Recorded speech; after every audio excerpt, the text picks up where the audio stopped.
여러분의 계좌는 아직도 파란불이십니까? 저희가 빨갛게 바꿔드리겠습니다. 손실극복 프로젝트 나만 믿고 따라와. 네.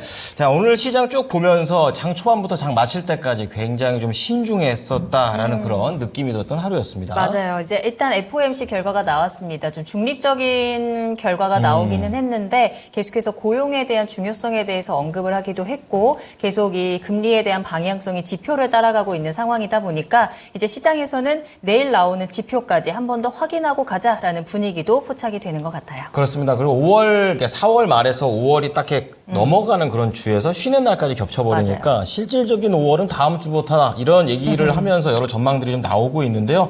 5월 장에도 변함없이 이제 종목장이 될 것이다라는 분석들이 많더라고요. 네, 또 이런 시장에서 우리가 종목만 잘 고른다면 충분히 즐길 수 있는 5월이 될 수 있을 것 같습니다. 네. 자, 그래서 여러분들 가지고 계신 포트 점검 한번 해보시고요. 내 포트에서 버려야 될 종목들, 가져가야 될 종목들 어떤 게 있는지 우리 오늘도 남이따와 함께 하시기 바랍니다. 네, 오늘도 2시간 동안 함께해 주실 두 분 만나보도록 하겠습니다. IES의 박수범 이사, 토마토 투자클럽의 김근우 전문가입니다. 안녕하십니까? 안녕하세요. 안녕하십니까? 네, 반갑습니다. 자, 두 분과 함께 종목 진단을 통해서 5월 시장도 탄탄하게 만들어 보겠습니다. 지금 바로 종목 상담 신청 보내주시면 되고요.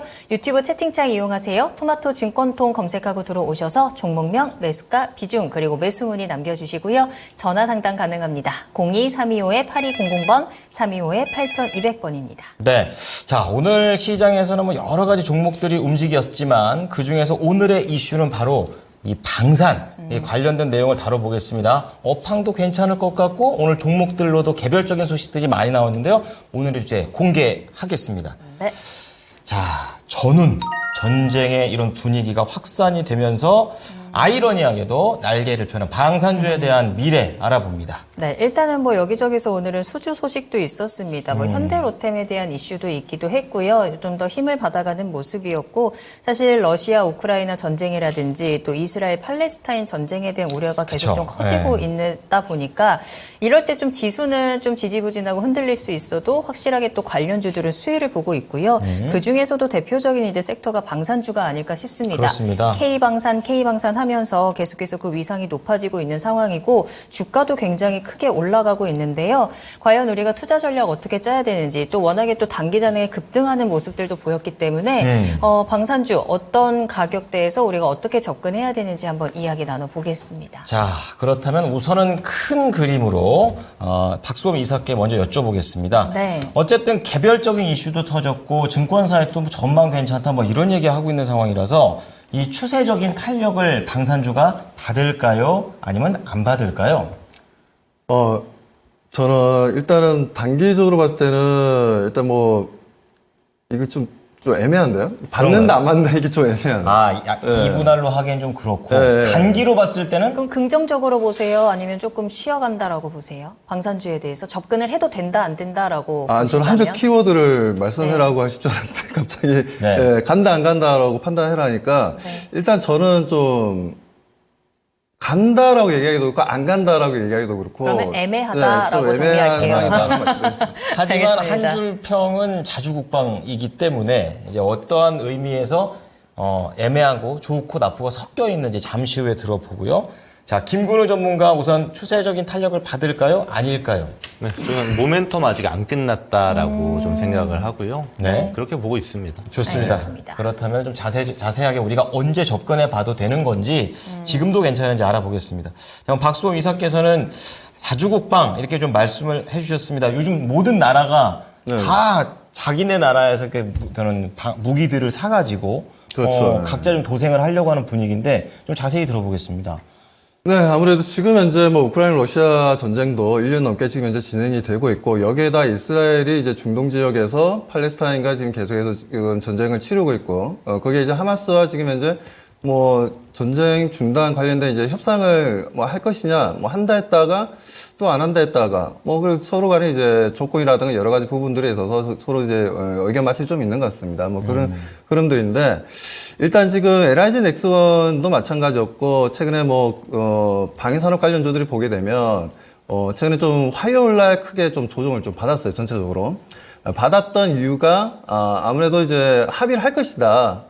전쟁이 이제 곧 종료가 될 것이다라는 내용이 나오다 보니까 이번 주 화요일 날에 주가 전체적으로 방위산업 관련주들이 좀 조정을 좀 받았습니다. 그런데 지금 다시 이게 합의가 안 될 수 있다라는 오늘 또 오전에 내용이 좀 나오다 보니까 그 부분 때문에 또 방위산업 관련주들이 또 갑자기 또 급등을 했어요. 강한 수급이 좀 들어오면서 다시 한번 급등해주는 흐름들이었는데 지금 이렇듯 지금 어떤 국제적인 정세에 따라서 우리나라 방위산업 관련 종목들이 상승할 수도 있는 상황이고 하락할 수도 있는 상황이고 좀 변하고 있는 것 같습니다. 그래서 지금 뭐 어떤 뭐 기업의 내재 가치라든가 앞으로 수주 잔고라든가 이런 것보다는 아무래도 지금 국제적으로 좀 흘러가는 분위기에 따라서 방위산업주들이 앞으로 수주 물량이 좀 늘어날지 아니면 줄어들지 이런 부분들을 많이 지금 투자자들이 따지고 있다는 거죠. 뭐 그런 관점에서 저는 앞에도 말씀드렸지만 이게 뭐 명확하게 앞입니다, 뒤입니다라고 흑백 논리로 말씀을 드리기가 좀 애매했던 부분들이 있어요. 정치적인 이슈가 워낙 지금 강하게 주가에 영향을 주다 보니까. 그래서 최근 들어서 뭐 내용이 나오는 거 보면 이제 트럼프 같은 경우에도 올해 2월 달 같은 경우에 방위비에 있어서 우리가 나토를 보호해줄 이유가 없다. 너네들이 보호를 받고 싶으면 GDP의 2%를 달라라고 얘기했어요. GDP의 2%면요, 상당히 큰 돈입니다. 엄청나게 큰 돈인데, 이거 이제 방위비로 이제 달라고 하니까, 나토 입장에서는 깜짝 놀랄 수밖에 없죠. 우리가, 우호국인데, 미국이랑, 같이 잘 먹고 잘 살자는 관계인데, 우리들에게 이런 방위비에 관련된 부분들에서 부담감을 주냐, 이런 이제 불만의 목소리가 상당히 좀 높고, 그러다 보니까 지금 이제 뭐 이런 방위비를 지출이 좀 늘어나고 있는 분위기고, 특히나 이제 동유럽 같은 경우는 아예 지금 러시아와 상당히 좀 가까운 지역에 있다 보니까 아무래도 이제 자주 국방에 대한 얘기들이 좀 많이 나와주고 있고, 최근에 뭐 우리가 폴란드를 통해서도 많이 수출을 했지만 최근 또 루마니아 같은 경우에도 새롭게 좀 다리를 만들고 있고, 헝가리도 마찬가지고요. 이렇듯이 동유럽 국가들이 적극적으로 국내 방산업 관련해서 방산 회사들을 직접 우리나라에 와서 이제 방문하기도 하고 있고, 하여튼 교류가 지금 이제 계속해서 이루어지고 있는 것으로 알고 있습니다. 여기에다가 남중국해 보게 되면 남중국해에다가 중국이 이제 정확하게 섬이라고 얘기하기엔 좀 애매한 곳에 시멘트를 때려 부어서 이제 섬처럼 만들어 버렸어요. 그러면서 남중국해가 이거는 우리 중국 거다라고 하면서 주변 국가인 베트남이라든가 필리핀이라든가 인도네시아라든가 뭐 말레이시아라든가 태국이라든가 이런 이제 서로 간에 이제 의견충돌이 많이 생기고 있는데, 그 중에서 특히나 필리핀과의 관계가 상당히 좀 안 좋죠. 왜냐하면 지금 필리핀 같은 경우에는 이제 정권이 바뀌면서 미국이랑 짝짝꿍 이제 어느 정도 이제 코드를 맞춘 상태다 보니까 중국 입장에서는 이제 필리핀에 어느 정도 이제 압박을 좀 가하고 있는 분위기고, 이런 지정학적 리스크들이 이제 좀 발생하고 있는 상황이어서, 그렇다면 지금 우리가 이 부분들을 지켜봤을 때 자주국방 관련된 이슈가 좀 크게 좀 이슈화가 지금보다 더 크게 이슈화가 된다면, 제가 봤을 때는 분명, 우리나라 방위 산업의 수출 물량들은 상당히 좀 하반기까지도 늘어날 수 있다라고 봅니다. 늘어날 수는 있는데, 이게 또 이스라엘과 하마스가 어떻게 첫 번째 단추인 것 같아요. 여기서 뭐 종전을 할지 아니면 계속해서 전쟁이 지속될지를 따라서 방위산업 관련주들의 움직임이 좀 하루하루 좀 변화가 좀 등락폭이 커질 수 있다라고 말씀을 좀 드리고 싶습니다. 네. 전쟁 상황이라는 것은 이렇게 하루에도 여러 번 바뀔 수 있는 그런 유동적인 변수다, 이렇게 얘기하셨기 때문에 이 전망과 관련해서는 좀 쉽지 않아서 상황을 좀 보고 대응을 해야 된다. 그리고 관련주들의 변동성도 유의하자고 얘기를 해주셨습니다. 네. 자, 그렇다면 김근호 전문가께서는 이제 모멘텀이 아직 안 끝났다. 그러니까 지금 들어가도 괜찮다라고 좀 해석을 해도 괜찮을까요? 어떻습니까? 뭐 일단 그 종목별로 좀 차이가 있을 것 같습니다. 그렇군요. 예. 이건 얘기를 한번 들어보시고 판단해 주시면 될 것 같은데, 네. 우선 국제 정세를 지금 볼 필요가 있어요. 방산이 이제 사실 작년부터, 사실 출발은 22년도부터 해서 굉장히 강한 모멘텀을 보여주고 있었는데, 왜 그렇게 강했었나라고 보면요, 국제 정세가 사실 좀 불안한 감이 오히려 우리 방산에게는 굉장한 호재로 좀 다가왔습니다. 첫 번째로 22년도에 우크라이나 러시아 전쟁이 발생을 하니까 우크라이나랑 붙어있던 이제 폴란드가 우리도 좀 위협을 느꼈잖아요. 그렇죠. 그래서 우리 이제 현대로템이라든지 하나 에어로스페이스라든지 많은 방산 장비들을 우리 국산 방산주들을 통해서 이렇게 많이 도입을 했단 말이에요. 그게 22년도였습니다. 그리고 그게 1차 계약이었다라면 그 이후에 점점 이제 폴란드 물량이 어떻게 들어간다, 어디 종목에 들어간다, 이런 좋은 호재성 이야기들이 많이 생기기 시작했고, 그 이후로 방산주들이 잘 갔단 말이에요. 그리고 나서 지금의 위치에 보자라면, 그러면 폴란드에서 더 수주하고 싶은데 보니까 폴란드가 좀 돈이 없는 국가예요. 그래서 그걸 좀 풀어주기 위해서 수출입은행법 또 맞아요. 이제 개정을 하고 이런 절차를 또 밟은 게 이제 오늘의 순간이 된 겁니다. 그럼 지금부터 이 모멘텀을 통해서 상승한 건 알겠는데 그럼 앞으로는 어떨까 보면요. 국제 정세를 다시 한번 판단할 필요가 있습니다. 일단 러시아의 이제 위협, 유럽 국가들이 러시아의 위협을 받고 있다라는 반증의 사례가 여러 가지가 있는데 대표적인 게 원래 나토에 가입하지 않았던 중립 국가들이 있습니다. 예를 들어 스웨덴이라든지 핀란드라든지 이런 북유럽 국가들도 작년 기준으로 다 가입을 했어요. 이거는 이제 아무래도 러시아의 위협으로부터 좀 지켜줄 팀이 필요했던 거고 이 흐름 자체는 아마 지금도 이제 유지되고 있다라고 보는 게 이제 정설입니다. 그렇다 보니까 아까 이사님께서 말씀해 주셨던 것처럼 폴란드가 수주를 했잖아요. 그걸 보고 있던 바로 밑에 있는 게 이제 루마니아가 있어요. 네. 우리도 좀 필요할 것 같은데 이렇게 보고 있는 겁니다. 자주국방이 커지는군요. 필요하다. 예. 그렇죠. 써보니까 K방산 괜찮더라. 그래서 지금 루마니아 같은 경우도 이제 흔히 말해 이제 루마니아 담당자들이 그렇죠. 이제 우리나라 들어와서 뭐 우리나라의 방산 기업들을 방문하는 일정도 실제로 취했었고 그리고 좋은 소식이 곧 들려올 것 같습니다. 얘기들이 좋은 게 많아요. 네. 이런 측면이 이제 그 유럽의 정세에 있다라면 또 하나로 지금 떠오르는 게 중동입니다. 중동 같은 경우는 사실 이스라엘을 중심으로 한 사실 이스라엘 거의 혼자서 열심히 싸우고 있는 모습도 있죠. 그렇죠. 그리고 이란을 중심으로 한 세력이 있고요. 그리고 중요한 거는 이스라엘과 이란에 속하지 않으면서도 이제 중동에 있는 국가들이 있습니다. 예를 들면 사우디라든지 UAE라든지 이런 국가들 같은 경우는 그러면 우리도 좀 뭐랄까 자주국방이 어느 정도 필요할 것 같은데 스탠스가 지금 나타나고 있는 겁니다. 네. 특히 이란이랑 이제 호르무즈 해협을 끼고 이제 국경을 대치하고 있는 게 UAM인데 그러면 이제 UAM 대통령이 올해 이제 방문을 할 예정이잖아요. 네. 여기서 이제 방산에 대한 얘기가 나올 가능성이 굉장히 높다라고 좀 평가를 하고 있습니다. 그렇다라는 거는 지금 모멘텀과 앞으로의 모멘텀을 제가 왜 체크드렸냐면요. 방산주들은요. 주가가 거의 수주잔고랑 일치합니다. 수주 산업 중에서도 가장 수주잔고랑 1대1로 밀접한 관련이 있는 게 방산주들이에요. 특히 이제 숫자가 찍혀야 주가가 반응하는 이제 4대 방산주들 같은 경우, 뭐 현대로템, 하나에어로스페이스, LIG 넥스원 이렇게 있겠죠. 네. 근데 이런 애들이 지금 이제 앞으로 모멘텀을 더 받기 위해서는 국제 정세의 지금의 불안도가 어느 정도 유지할 필요가 있는 거고, 그리고 이로 인해서 수주 잔고가 나와야 되는데 나올 가능성이 높다라고 보고 있는 겁니다. 특히 지금 이제 폴란드 2차 계약 같은 경우는 진행된 기업이 있고 또 안 된 기업이 있고 될 것 같은 기업들이 있잖아요. 그럼 이것들을 좀 분류해서 보셔야 될 거고 그리고 또 하나는 지금 제가 그래프 좀 가져온 거 같이 보면서 좀 말씀을 드릴게요. 또 중요한 거는 수주잔고랑 제가 모멘텀을 같이 한다고 말씀을 드렸었는데 그러면 우리가 앞으로 올라갈 모멘텀은 몇 개 있는지 적당히 확인했잖아요. 그럼 중요한 거는 수주잔고가 빠지면 어떻게 될 거냐라는 거예요. 수주잔고가 빠지면 방산주들은 주가가 거의 무조건 조정받았습니다. 빠지는 시점부터요. 그러면 4대 방산주들이 지금 수주잔고가 빠질 그래프인지 안 빠질 형태인지 좀 볼 필요가 있는데 이거 제가 자료 하나씩 이거 찾았습니다. 한번 좀 보겠습니다. 한 땀, 한 자, 땀. 먼저 이제 네. 하나 에어로스페이스가 있고요. 튼튼합니다. 그렇죠? 물론 이렇게 보셔야 되는 게 전사 수주잔고이기 때문에 하나 에어로스페이스가 방산 사업만 하는 게 아니잖아요. 그렇죠. 그래서 다른 사업도 어느 정도는 포함되어져 있다라는 지점을 좀 보면서 넘어가시면 되겠습니다. 다음 화면 보겠습니다. 현대로템도 마찬가지로 아직은 튼튼합니다. 잘 올라가고 있는 추세고, 근데 가장 밑에 있는 단의 파란색 그래프가 이제 파란색 막대 그래프가 이제 레일 사업이에요. 철도 사업이기 때문에 가장 큰 거는 지금 아직은 철도다라는 지점을 좀 확인하실 수가 있고요. 그리고 이제 한국항공우주 한번 보겠습니다. 여기 비행기 쪽이죠. 물론 여기는 막 빠지고 있는 건 아닌데 버티고 있다라고 보는 게 어느 정도 맞는 것 같아요. 그리고 그 다음 또 보겠습니다.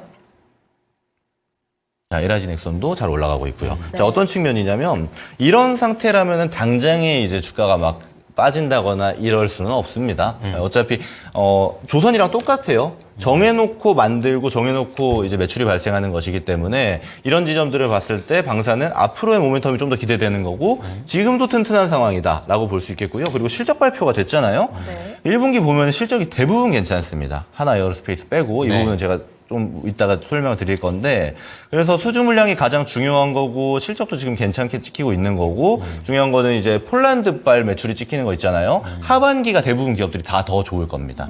그래서 이런 지점도 우리가 체크를 한다라면 아직은 모멘텀이 살아있는 추세인데 근데 지금 증시가 다소 이제 환경적인 부분에서 불안한 측면이 있잖아요. 그렇기 때문에 조정이 나오고 있는 측면이라서 저는 앞으로 매출 기대감이 큰 기업들 같은 경우는 담아볼 만한 시기로도 볼 수 있겠다라고 말씀드려보도록 하겠습니다. 네, 뭐 이 수주와 실적에 대한 포인트를 강조해 주셨습니다. 뭐 자주 국방에 대한 필요성이 확산이 되면서 이 K 방산에 대한 평가도 계속해서 높아지고 있기 때문에 또 그래프를 통해서도 계속해서 이 수주가 잘 유지되고 있고 증가되고 있다라는 점 확인할 수 있었어요. 예. 자, 그렇다면 우리가 방산에 대해서 조금은 애매할 수 있고 그래도 좀 조정이 받고 있지만 접근은 가능하겠다라는 뷰를 주셨기 때문에 그렇죠. 그래도 우리가 5월 달에 방산을 통해서 조금 더 수익을 챙겨갈 수 있는 기회가 있을까?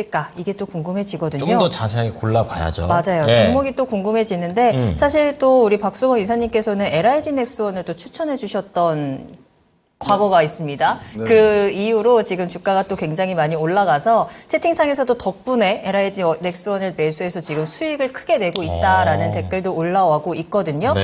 LIG 넥스원을 계속 지켜볼까요? 아니면 방산주 가운데 다른 종목을 또 보고 계세요? 뭐 LIG 넥스원도 뭐 괜찮긴 한데 네. 일단 뭐 다른 종목을 좀 가지고 나왔습니다. 어떤 종목일까요? 지금 한국항공우주를 좀 가지고 나왔고요. 네. 한국항공우주는 다들 아시다시피 뭐 우주 사업도 하고 있고 그리고 이제 방위산업 관련된 이제 전투기라든가 아니면 공격형 헬기라든가 수리온이 있죠. 이런 사업들을 계속해서 꾸준히 해 나가고 있는데 아시다시피 우리나라에서는 이제 FA50이 주력입니다. 이제 아직까지는 한국항공우주에서 주력으로 지금 이제 판매를 하고 있고. 그리고 공격기다 보니까 아무래도 F-16이랑 거의 뭐라고 해야 되나요? 거의 흡사하긴 합니다. F-16이랑 거의 90% 정도가 그 부품들이 연결이 되어 있는 부분들이고요. 아무튼 그런 부분들도 있고 지금 현재 한국항공우주 같은 경우 이번에 또 1분기 실적 발표가 되었어요. 1분기 실적 발표됐는데 1분기 보게 되면 일단 매출은 7,399억이 나왔고요. 영업이익은 480억 원이 좀 나왔는데 예상치보다는 소폭적으로 상회해서 좀 잘 나왔다라고 좀 보여지고요. 원래 1분기가 좀 비수기입니다. 비수기인데도 불구하고 뭐 대략적으로 지금 현재 수주가 1분기의 수주가 나온 내용 보면 2,141억 정도 수주를 좀 만들었어요. 그렇기 때문에 생각보다 작년보다 좀 괜찮았다. 작년보다는 좀 괜찮았기 때문에 2분기부터는 본격적인 수주 랠리가 좀 만들어질 수도 있습니다. 그래서 FA50 같은 경우에는 F16과 거의 호환되는 비행기이기 때문에 그런 부분들에 있어서 지금 동유럽 쪽도 마찬가지고 필리핀이나 동남아 쪽도 마찬가지고 FA50을 실질적으로 이제 도입을 해서 상당히 좀 좋아합니다. 왜 좋아하냐면 실제 운영 우리가 항상 이런 이제 MRO 사업이죠. 운영하는 부분들에 있어서 상당히 좀 뭐라 해야 되나 돈이 제일 적게 들어가는 비행기다. 정비하는 데 있어서 그만큼 이제 소모품 교체에 있어서 상당히 좀 다른 어떤 기종들보다도 상당히 좀 저렴하다라는 부분과 생각보다 F-16의 기능을 거의 다 가지고 있어서 공대공 미사일이 되었던 공대지 미사일이 되었던 어떤 무기든 장착이 다 가능하다는 겁니다. 예를 들어서 유럽 쪽에 나토 쪽에서 만들어 놓은 무기들을 비행기에 부착할 수 있는 무기들을 어떤 무기가 되었든 간에 다 장착이 가능하고 충분히 공격기로서의 활용도도 좀 높일 수가 있다는 부분들이 있기 때문에 이런 부분들의 수주 물량은 계속해서 꾸준히 나올 것으로 보고 있고요. 아무래도 최근 좀 우리 시청자분들 많이 관심 가지는 게 KF-21이지 않습니까? 정부에서도 원래는 60대를 전 정권에서는 얘기했었는데 이번에 정권이 좀 바뀌면서 40대까지 좀 줄였던 부분들이 있었죠. 아무튼 그런 부분들도 있지만 그래도 KF-21에 대해서는 해외 쪽에서도 좀 인정을 좀 받고 있는 상황이고 국내에서도 지금 이제 계속 테스트를 하고 있는 과정이기 때문에 이런 부분들이 어느 정도 좀 마무리가 되는 2026년부터는 이후부터는 좀 본격적인 수주 물량이 좀 나오지 않겠냐라고 바라보고 있고 특히나 우리 지금 방위산업에 발주를 많이 넣는 국가가 보면 대체로 좀 중동 지역입니다. 중동 지역도 많고 그리고 특히 아프리카 쪽도 많아요 생각보다. 아프리카 쪽도 많고 그리고 이제 아프리카 이제 지중해 바로 연안에 있는 북아프리카라 해야 되나요? 북쪽에 있는 이제 사하라 사막 위에 있는 그쪽에서는 뭐 알제리라든가 여러 가지 뭐 이집트라든가 여러 국가들이 있죠. 그쪽에서도 생각보다 많은 관심을 가지고 있고 발주가 지속적으로 좀 이루어질 것으로 보고 있어서 뭐 그런 관점에서 보게 되자면 이제 동유럽 쪽 그리고 아프리카 쪽, 중동 쪽 그리고 남중국해 쪽을 바라보면 충분히 지금 현재 다른 방위산업 관련주도 좋지만 제가 항공우주를 가지고 나온 이유는 다른 종목들에 비해서 어떻게 보면 너무나 안 움직이고 있어요. 예, 거의 뭐 돌구차처럼 박스피 움직임에서 큰 움직임이 없었어요. LIG 넥스원도 올해 같은 경우에도 엄청난 상승률을 좀 보여줬고 하나에어로스페이스도 마찬가지였고 최근에 이제 하나 시스템 같은 경우에는 전 고점을 돌파하면서 다시 한번 신고가 랠리가 나와주고 있는데도 불구하고 네. 이 항공우주는 그러지 못했다라는 거죠. 그런 부분들에 있어서 이제 좀 항공우주도 좀 지켜볼 필요가 있지 않나라는 관점이고요. 그래서 저는 투자 전략을 간단하게 말씀드리자면 저는 항공우주 일단 1차 목표가는 일단 좀 6만 원까지 바라보고 있고요. 2차 목표가는 일단 7만 원 그리고 손절가 만에 하나 이 종목이 5만 원까지 다시 내려온다. 그렇게 되면 앞으로 주가 상승 탄력성이 많이 떨어지고 거기에 대한 투자 심리도 많이 약화될 수가 있기 때문에 일단 손절가는 5만 원을 좀 제시해드리도록 하겠습니다. 네. 자, 수주 분위기가 좀 나아져 가고 있고 또 이 호환성, 그러니까 가성비가 또 좋다라는 그런 관점에서 한국 항공우주가 만들어내고 있는 이런 전투기에 대한 그런 가능성을 좀 들어봤습니다. 네. 6만 원, 7만 원, 1, 2차로 좀 목표가 말씀을 드렸고 손절가 5만 원대 말씀을 드리겠습니다. 네. 자, 그렇다면은 이번에 김근우 전문가께서는 어느 쪽에 네. 종목을 보고 계십니까? 저는 대장주 한화에어로스페이스 말씀드리려고 합니다. 그렇군요. 어떤 매력이 있을까요? 일단 제가 가져온 그림 한번 보면서 얘기 드려보겠습니다. 오늘 왜냐하면 한화에어로스페이스가 얘기가 좀 많았어요. 실적 발표가 나왔었는데 이제 1분기 이제 방산 4사 실적 추이를 좀 보면요. 이제 가장 왼쪽에 있는 게 이제 하나에어로스페이스입니다. 그리고 위에 있는 게 매출, 아래에 있는 게 이제 영업이익인데 네. 매출이 오른쪽 세 개의 기업은 매출도 늘고 영업이익도 늘었어요. 물론 LIG 넥슨은 소폭 좀 줄었긴 합니다만은. 근데 하나에어로스페이스는 굉장히 많이 줄었습니다. 그렇죠? 영업이익도 굉장히 많이 줄었어요. 네. 이 지점을 가지고 이제 오늘 얘기가 좀 많았습니다. 왜냐하면 실적 사실상 어닝 쇼크가 나온 거니까 그러네요. 여기서 이제 뉴스에 보통 내용이 어떻게 나왔냐면요. 뭐 1분기 영업이익도 엄청 줄었고 난리가 난 것처럼 여기 얘기가 나와가지고 아무래도 이 주주분들 같은 경우는 깜짝 놀라셨지 않았나라고 좀 생각이 듭니다. 근데 사실 이건 좀 예정된 일이었어요. 우선 사실 예상치보다 좀 낮게 나오긴 했습니다. 네. 왜냐하면 이걸 보셔야 돼요. 하나에어로스페이스가 이제 올 1분기에 이제 폴란드발 매출 있잖아요. 이게 수주를 받고 인도를 한 다음 매출이 찍히는 겁니다. 네. 그럼 인도를 안 하면 매출이 안 찍히겠죠. 그렇죠. 그러니까 1분기 인도량이 없어요. 그러니까 올해 정해놓은 물량은 정해져 있습니다. 이 K9 자주포 같은 경우는 60문 정도, 그리고 다연장 로켓, 천무죠. 네. 예, 이제 30문 정도 예정이 돼 있는데 얘는 정해져 있단 말이에요. 1분기에 그럼 실적이 안 나왔어요. 그럼 언제 갈까요? 2분기. 그렇죠. 2, 3, 4분기에 간단 말이에요. 시차가 이렇게 바로바로 따라오는 거니까요. 그러니까 아까 받고 이게- 받고 돈 받고. 예. 보통 우리한테 오픈을 하고 갈 때도 있고 지금 같은 경우는 오픈을 안 했기 비공개로. 때문에 맞아요. 게다가 그래서 아무래도 많이 예측한 게 1분기에는 좀 적을 거다라는 예측이 많았어요. 그리고 2, 3, 4분기에 늘어날 거라는 예측이 많았는데 아예 0회가 나와가지고 지금 매출이 좀 많이 안 찍혔거든요. 그렇군요. 그렇다 보니까 오늘은 사실 주가가 별로 안 빠졌죠. 올라갔죠. 네. 에어로스페이스가. 이제 그런 측면이 있었습니다. 그래서 이제 뉴스에 좀 내용이 아무래도 좀 자극적이다 보니까 그러네요. 놀라실 필요 없고 아무래도 1분기에 실적이 좀 안 찍힌 건 2, 3, 4분기에 다 찍힐 기업으로 판단을 해주시면 되고요. 네. 또 중요한 거는 지금 하나 에어로스페이스 같은 경우는 모멘텀이 사실 가장 좋아요. 여기서 모멘텀이라고 하면은 제가 최초에 말씀드렸던 이제 수주 잔고 빵빵합니다. 지금 30조 정도 얘기 나오거든요.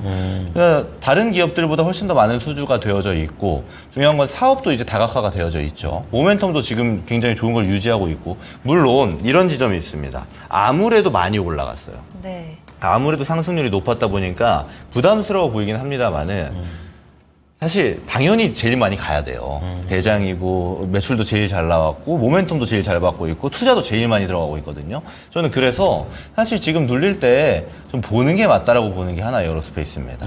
그래서 지금 단계에서 저는 괜찮다라고 보고 있고 그리고 실제로 2, 3, 4분기에 실적이 더 많이 찍힐 거잖아요. 그리고 이제 1차 계약 물량 같은 경우는 25년까지 이제 정해져 있을 겁니다. 그럼 내년 매출까지는 잘 나올 게 이미 확보가 되어져 있는 기업이에요. 그렇다라면은 저는 안 볼 이유가 없다. 방산주를 보실 거면 당연하겠지만 다른 종목을 봐도 하나 에어로스페이스는 봐야 돼요. 모멘텀을 주도하기 때문에. 그런데 실제로 가져갈 거라고 해도 저는 하나 에어로스페이스가 제일 낫지 않나라고 좀 보고 있다는 말씀 전하겠습니다. 그럼 가격 전략은 어떻게 보고 계십니까? 아, 가격 전략까지요? 네.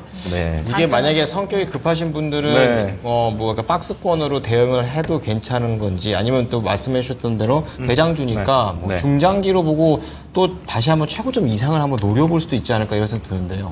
중장기 같은 경우는 사실 저는 그렇게 선호하지 않고 우선은 제가 선호하지 않은 부분이 있습니다만은 증권사 리포트를 기준으로 말씀드리면 28만 원에서 30만 원대가 제일 많아요. 네. 목표치가. 네. 근데 거기만큼 보지신 마시고 그 하단부에서 한 25만 원 지금 전고대 있잖아요. 그쵸. 여기까지 충분히 갈 수 있는 종목이기 때문에 사실 방산으로 오늘도 수급 조금만 들어오니까 같이 막 가잖아요. 큰 네. 종목들도. 아, 네. 그럴 가능성 상당히 높은 종목이거든요.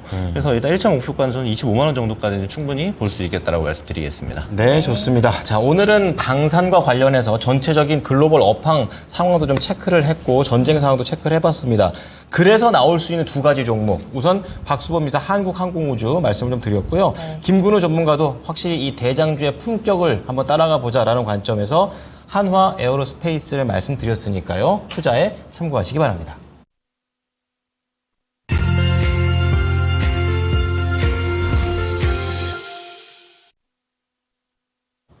네, 나만 믿고 따라와 저희 스피드 종목 진단 출발하겠습니다. 네. 궁금하신 종목명, 매수가, 비중 요 세 가지만 남겨주시면 두 분의 전문가님께서 조금 더 꼼꼼한 분석과 함께 투자 전략 정리해 드릴 거고요. 매수 문의도 좋습니다. 매수하고 싶으신 종목들 지금 바로 토마토증권통 유튜브 채팅창 이용하시면 되겠습니다. 네. 전화도 한번 기다리고 계실 텐데요. 02325-8200번, 325-8200번 전화 상담 지금 바로 이용하시기 바랍니다. 네, 자, 이번에는 첫 번째 종목은 완성차 때문에 약간 좀 마음고생을 하고 계신 분 것을 한번 보도록 하겠습니다. 기아인데요. 머리끝, 발끝 님께서. 네. 그렇죠. 발끝에서 사서. 맞아, 똑같은 그래, 정수리 생각을 꼭대기에서 팔아야 되는 그래야 거죠. 되는데. 근데 반대로 된 것 같아요. 이럴수가. 올해 기준으로 봤을 때 네. 13만 1,700원이라 이게 올해 기준으로는 3월 11일 날 장중 최고가가 13만 1,700원입니다.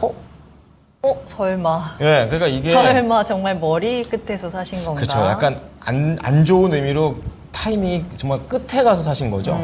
비중은 30%인데 적지 않습니다.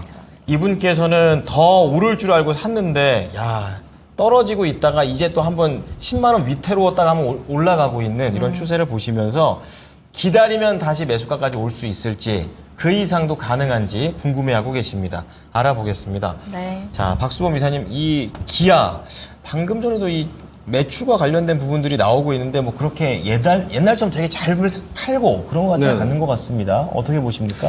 지금 잘 팔리고 있어요. 잘 그래요? 팔리고 있고 지금 9개월 연속으로 지금 이제 실적이 해외 쪽 매출이 상당히 좀 잘 나오고 있습니다. 뭐 그렇기 때문에 뭐 기아 같은 경우에는 지금 13만 1,700원이 기아 역사상 최고점이에요. 지금 13만 1,700원 찍은 적이 없어요. 과거에. 그래서 올해 같은 경우에는 이제 13만 1,700원을 찍었는데 그때 매수를 하셨어요. 아무래도 이제 단기 급등을 좀 노리시고 거래량도 좀 어느 정도 형성되면서 주가가 크게 반등을 단기간에 줄 것이다라고 판단하고 이제 소위 이게 추격 매수를 좀 하신 것 같은데 그런 부분들은 좀 아쉽기는 합니다. 그리고 항상 이렇게 추격 매수를 하실 때는요. 대도님 좀 분할 매수 하십시오. 우리 개인 투자자분들. 한 번에 뭐 다 먹겠다라는 이제 욕심 좀 버리시고. 그래서 예를 들어서 지금 비중 30%나 들어가셨는데, 예를 들어서 뭐, 일단 10%로 좀 따라가 보시고, 그렇게 해서 며칠 동안 좀 지켜보면서 추가적인 상승이 보여주는지, 아니면 조정을 보여주는지에 따라서 추가적으로 좀 30%를 좀 평균 단가를 좀 낮추면서 매수를 했다라면 더 좋지 않았을까라는 좀 아쉬움이 있습니다. 근데 저도 마찬가지예요. 저도 뭐 회사에서 일부 자금을 뭐 현재 운영하고는 있지만 저도 처음에 들어갈 때는 크게 안 들어가요. 항상 좀 분할로 들어가고 매도할 때도 항상 분할 매도를 원칙으로 하고 있습니다. 그리고 항상 또 롱을 잡으면 숏을 같이 가져가는 뭐 그렇게 해서 시장에 대해서 대응을 하고 있는데 아무튼 지금 기아가 올라가냐 못 올라가냐가 우리 뭐 시청자분의 가장 큰 고민인 것 같은데 고민할 필요는 없어요. 제가 봤을 때는 충분히 14만 원 넘게 상승할 수 있다라고 좀 보고 있고요. 그럼 기아뿐만 아니라 현대차도 마찬가지고요. 자동차 업황이 지금 이제 9개월 연속으로 너무나 지금 좋은 상황을 좀 만들어주고 있고 그리고 이제 어떻게 보면 이제 전기차를 어떻게 보면 좀 보편화시키면서 어떻게 판매량을 좀 증가시키려고 했는데 실질적으로 이제 지금 가처분 소비들이 좀 줄어들다 보니까 소비자들이 최근 들어서 하이브리드 차량에 대한 수요가 좀 많이 좀 증가하고 있습니다. 관련된 회사 뭐 코리아 FTA 같은 경우도 최근에 주가 계속 올라가고 있죠. 5일선 타고. 그렇듯이 제가 기아 같은 경우에도 한번 조정을 좀 가격 조정은 살짝 주긴 했지만 빠르게 다시 한 번 더 상승 추세를 좀 잡아주고 있습니다. 이건 왜 그럴까요? 실적 때문입니다. 제가 봤을 때. 실적이 워낙 지금 잘 나오고 있고, 그리고 2분기, 3분기, 4분기 올해 연속으로 해서 상당히 좀 기대가 된다라는 관점이 상당히 높기 때문에 그래서 보시면은 조금만 밀리면 계속 올라가고 있어요. 그리고 재밌는 건 중간중간에 수급이 좀 형성은 됩니다. 뭐 형성은 되지만 또 음봉을 그리고 좀 좋지 못하겠다라고 판단되면 수급을 좀 줄이기도 해요. 중간중간에 이렇게 줄이면서 늘렸다 줄였다 하면서 움직임을 좀 가져가고 있다는 겁니다. 이건 무슨 말이냐면 계속 지금 현재 5일선, 7일선 이평을 잡고 계속 상승 추세를 잡아 나가겠다는 거예요. 이런 종목들이 보면 나중에 거래량 터지면서 오버슈팅 할 때가 그때가 이제 매도 시점이 되는 겁니다. 그렇기 때문에 아직 지금 매도하시면 절대 안 되시고요. 네. 오버슈팅 할 때까지 제가 말하는 오버슈팅이라는 건 거의 뭐 10% 이상의 그리고 거래량도 평균 거래량의 최소한 뭐 3, 4배 이상 이 형성되었을 때 그때 이제 오버슈팅을 하는 걸 볼 수가 있고 그 오버슈팅이 발생했을 때가 단기적으로 봤을 때는 또 차익 실현할 수 있는 구간이 만들어질 거니까요. 지금 상황에서는 보유하시고 아니면 제가 봤을 때는 추가 매수하셔도 상관없어요. 저는 추가 매수하셔도 상관없고 추가 매수를 하신다면 뭐 무조건 매수하지 마시고요. 조금 밀린다. 주가 장중에 어떻게 보면 뭐 이렇게 조금씩 눌러줄 때 있죠. 음봉으로 눌러줄 때도 있고 이렇게 눌러줄 때 있죠. 이럴 때도 과감하게 추가 매수하셔도 상관없어요. 물론 지금 비중이 30%여가지고 좀 부담스러우시긴 하시겠지만 제가 봤을 때는 지금 기아 같은 경우에는 지금 지수와 상관없이 오로지 실적으로 그리고 그에 대한 기대감으로 외국인과 기관들의 양매수가 너무나 좋기 때문에 이런 추세 움직임은 지속된다. 그리고 퍼포먼스를 강력하게 보여주는 오버슈팅을 할 때 그때가 차익 실현 구간이다라고 강조드리면서 지금 현재는 추가 매수를 하시든 아니면 추가 매수가 좀 부담스러우시다면 보유를 하셔도 괜찮다라고 말씀드립니다. 그러면 목표가 얼마나 1차적으로 좀 잡으십니까? 네, 목표가는 저는 지금 현재 일단 1차적으로는 전 고점 부근 이제 13만을 좀 잡아보고요. 뭐 네. 13만 1,700원이긴 합니다만 일단 1차적으로 이제 13만원 좀 잡아보고 좀 2차적으로는 좀 15만 원을 좀 말씀을 좀 드리도록 하겠습니다. 그리고 손절 가격은 말씀 안 할게요. 손절가는 딱히 말씀드릴 이유가 없을 것 같아서 일단 저는 충분히 올라간다라는 관점입니다. 네. 자, 상승에 좀 더 무게를 실어 주셨습니다. 1차 13만 원, 2차 15만 원이고요. 지금 추세를 좀 만들어 나가는 중이라는 분석을 해주시면서 또 추가로 뭘 살 때, 이 종목을 살 때는 분할로 사고 분할로 매도하는 약간 이런 신중한 전략도 있으니까 참고해 주셨으면 좋겠습니다. 네, 저희 다음 종목입니다. 푸른 하늘님께서 덕산 네오룩스 진단 신청하셨고요. 매수하신 가격은 44,500원, 비중 5% 담으셨습니다. 덕산 네오룩스가 지난주부터 해서 6거래일 연속 지금 상승불 켜내고 있는 상황이고 특히나 오늘은 외국인의 매수도 좀 들어오면서 길게 좀 뽑아내는 모습 4% 상승했고요. 4만 원에 딱 안착을 하고 있습니다. 일단 오늘의 상승이 좀 의미 있는 상승이었을지 매수가까지 좀 도전해봐도 괜찮을까요? 대응 방법 짜보겠습니다. 네. 우선 말씀드려야 되는 게 이제 OLED잖아요. 특히 OLED 소재를 하고 있습니다. 우선은 덕산 네오룩스라는 기업 자체는 되게 괜찮아요. 재무도 괜찮고 매출도 꾸준히 좀 나오고 있고 성장성이 지금까지 안 좋았던 겁니다. 성장성이 안 좋았다는 건 첫 번째 업황이 안 좋았어요. 디스플레이 자체가 안 좋았습니다. 그러니까 삼성 디스플레이, LG 디스플레이 둘 다 안 좋았어요. 그렇다 보니까 그 하단에 있는 종목들은 당연히 안 좋았던 거고 그럼 앞으로 어떨까 이런 게 지금 중요한 어떤 변곡점 구간인 겁니다. 네.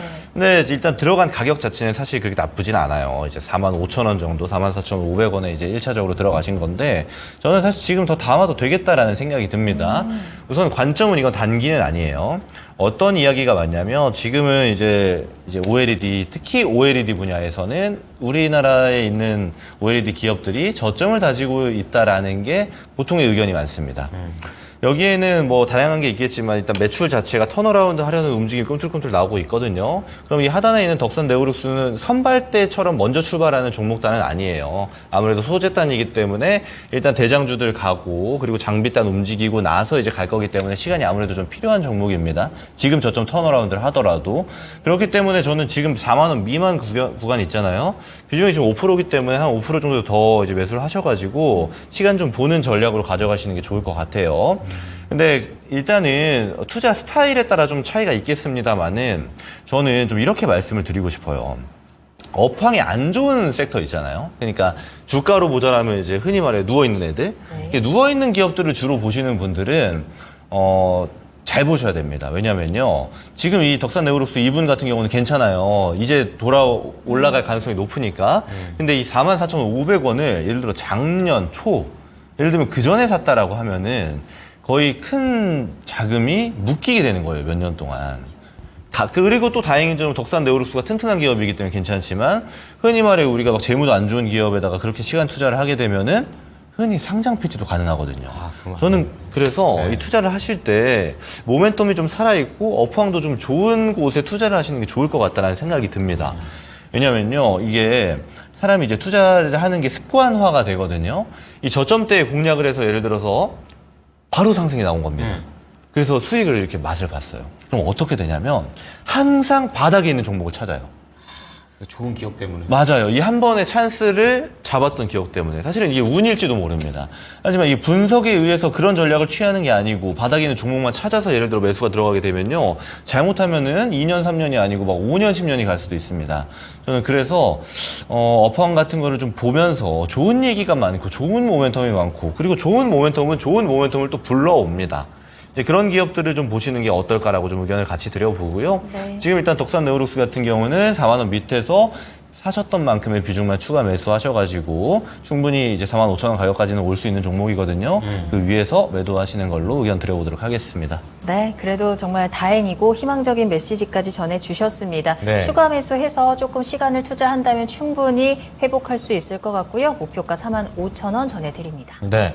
자, 다음 넘어가 보겠습니다. 고고의 세상님께서 또 의료 AI 종목 중에 하나입니다. JLK 말씀을 해주셨는데 13,000원에 20%세요. 차트 보시면 아시겠지만 옛날에 그러니까 작년 9월에 39,000원 찍었고 그 다음부터는 이게 어디까지 내려갈까?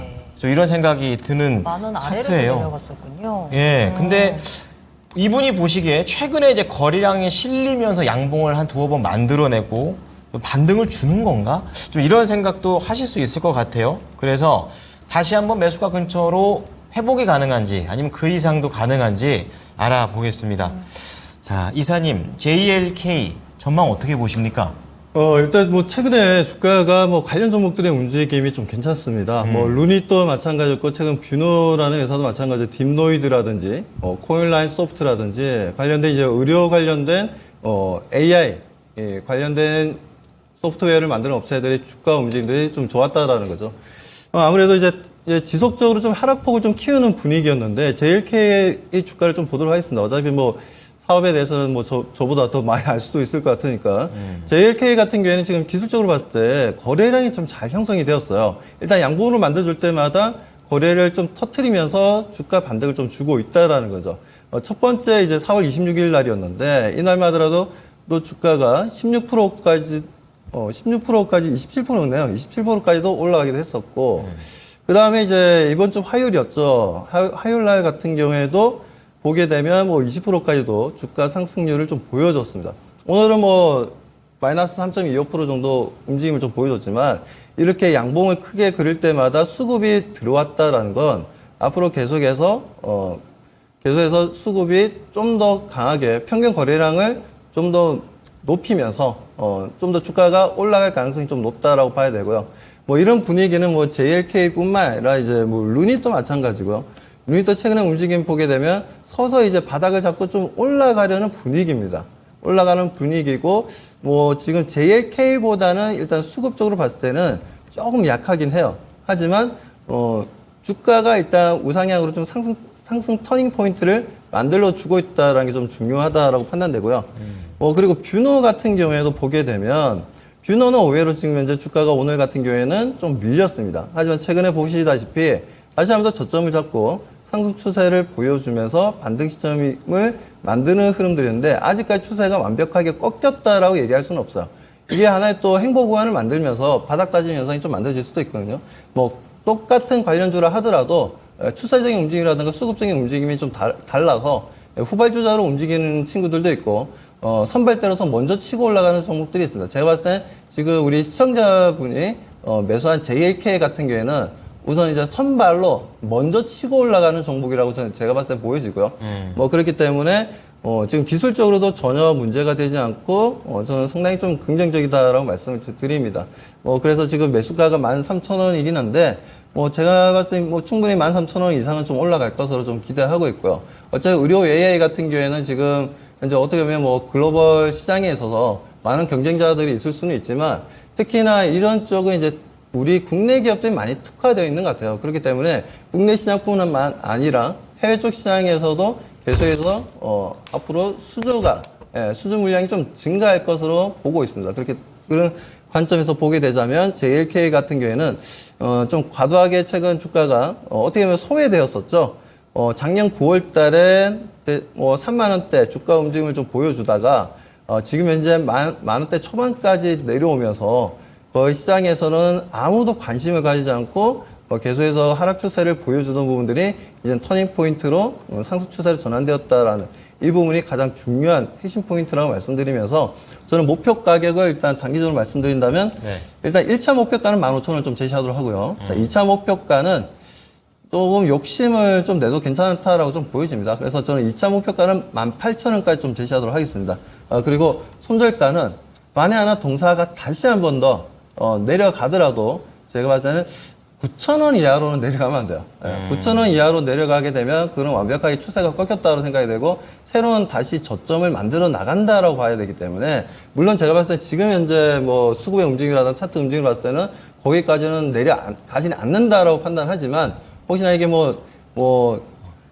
JLK가 원인이 아니라 시장이 어떻게 뭐라고 해야 되나 시장의 매크로가 좀 좋지 못한 흐름들에 있어서 또 밀릴 수도 있는 거군요. 종목들이라는 거. 자체적인 성장성과는 별도로 그런 관점에서 혹시나 9,000원만 이탈하지 않는다면 저는 계속해서 보유를 하시고 말씀드린 2차 목표가 15,000원, 2차 목표가 18,000원으로 좀 대응해 보시기 바라겠습니다. 네.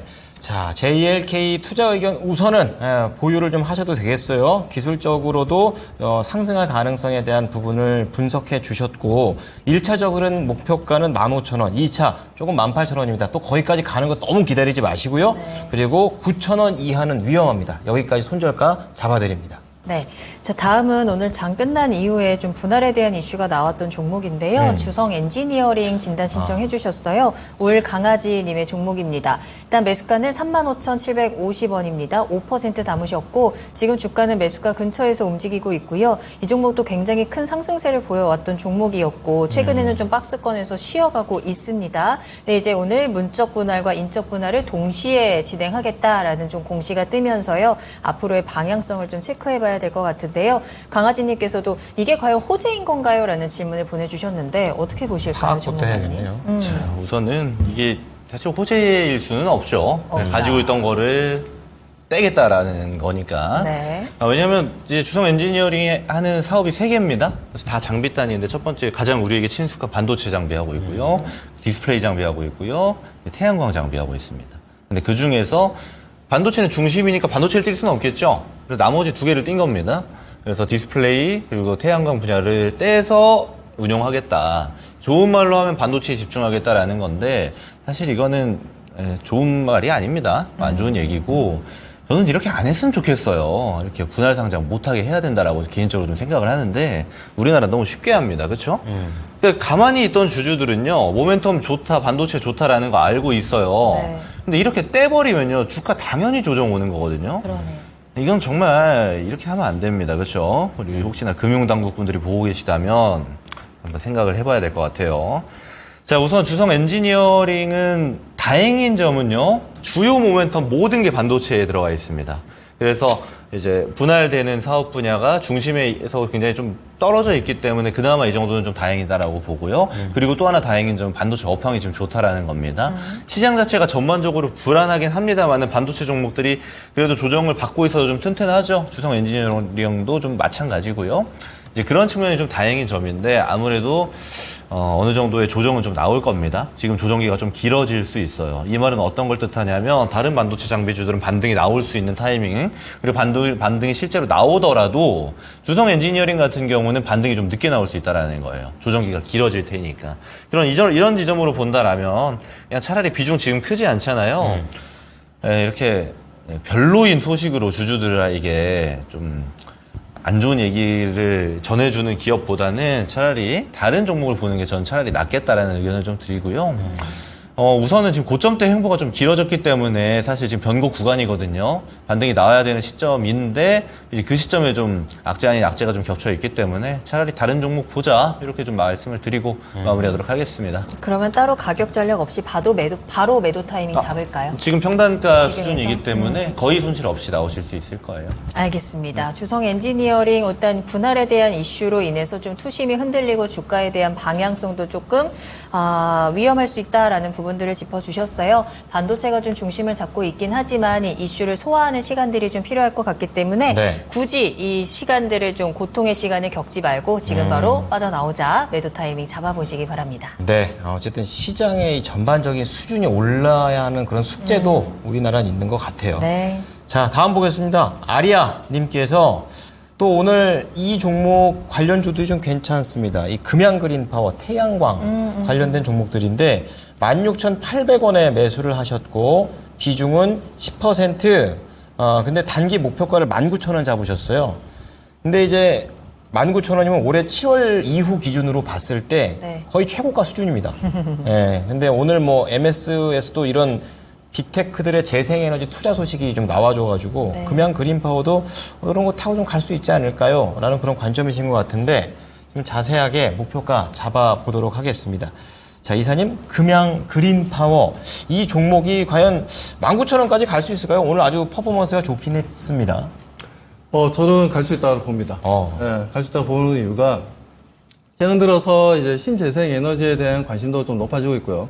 그동안 어떻게 보면 우리나라 같은 경우에는 지금 신재생 에너지가 정부 정책에 맞지 않았던 부분도 있죠. 왜냐하면 원자력이라든지 이쪽으로 좀 더 포커스를 맞추는 분위기였는데 이번에 아무래도 여소야대가 되다 보니까 아무래도 야당의 눈치를 좀 볼 수밖에 없죠. 그러다 보니 관련 종목들에 대한 이제 좀 더 적극적인 지원이 좀 이루어지지 않겠냐라는 기대감도 좀 있는 것 같고요, 시장에서. 그래서 금양그린파워는 아시다시피 신재생 에너지 쪽이에요. 해상풍력이 되었던, 아니면 육상풍력이 되었던, 아니면 태양광이 되었던, 관련해서 종합적인 사업을 해 나가고 있는 회사입니다. 한가에는 금양이랑 관계가 있나요? 라고 물어보시는 분들도 가끔 있으셨는데, 금양이라는 2차전지 셀 만드는 회사랑은 전혀 관계가 없는 회사입니다. 전혀 관계 없으니까요. 아무튼 금양그린파워 같은 경우에는 지금 현재 주가 상승 흐름도 상당히 좀 긍정적이고 좋은 움직임을 좀 가져가고 있어요. 그렇다면 금양그린파워가 추가적으로 더 상승하려면 신재생에너지 관련 회사들의 주가 움직임도 좀 우리가 좀 볼 필요가 있죠. 근데 재밌는 건 하나솔루션이 주가가 최근에 많이 조정받았죠. 상당히 많이 조정받아서 지금 25,000원대까지 내려왔어요. 이렇게 내려왔는데 최근에 실적 보시면 아시겠지만 1분기 상당한 어닝 쇼크였습니다. 매출도 엄청나게 감소했고 영업이익보다 순이익이 엄청난 마이너스가 나왔어요. 그런데도 불구하고 지금 현재 다시 한번 주가를 반등을 주고 있습니다. 이건 무슨 말일까요? 주가가 미리 분기 실적이 선 반영되어서 여기까지 내려왔다는 거예요. 하나솔루션은. 그렇기 때문에 하나솔루션 같은 태양광 관련 업체들의 움직임도 걱정할 필요는 없다라고 좀 판단되고요. 그리고 CS윈드 같은 경우에도 CS윈드는 아직까지 발표를 안 했습니다. 발표를 하진 않았는데 CS윈드의 차트 흐름을 좀 보게 되면 그래서 그런지 아직까지는 좀 보면 주가가 아직까지 좀 표류하고 있다는 바다 위에서 동쪽으로 갈지 서쪽으로 갈지 북쪽으로 갈지 아직까지 방향을 못 잡고 그렇다 해서 추세가 이탈되는 흐름들은 아니에요.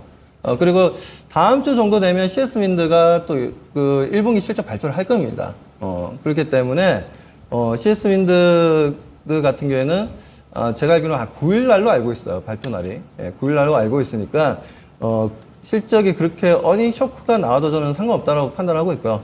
어닝 쇼크가 나와주게 된다면 그 부분들이 어차피 주가에는 충분히 반영되었다라고 보고 있고 그 어닝 쇼크를 딛고 다시 한번 주가 반등이 나올 가능성이 높다. 그리고 최근 보면 이제 AI 데이터 센터가 전력이 워낙 지금 현재 좀 부족하다 보니까 마이크로소프트가 간밤에 신재생 에너지 쪽으로 14조 원을 그러니까 우리나라 돈이죠. 우리나라 돈으로 14조 원을 투자하겠다는 얘기가 좀 나왔습니다.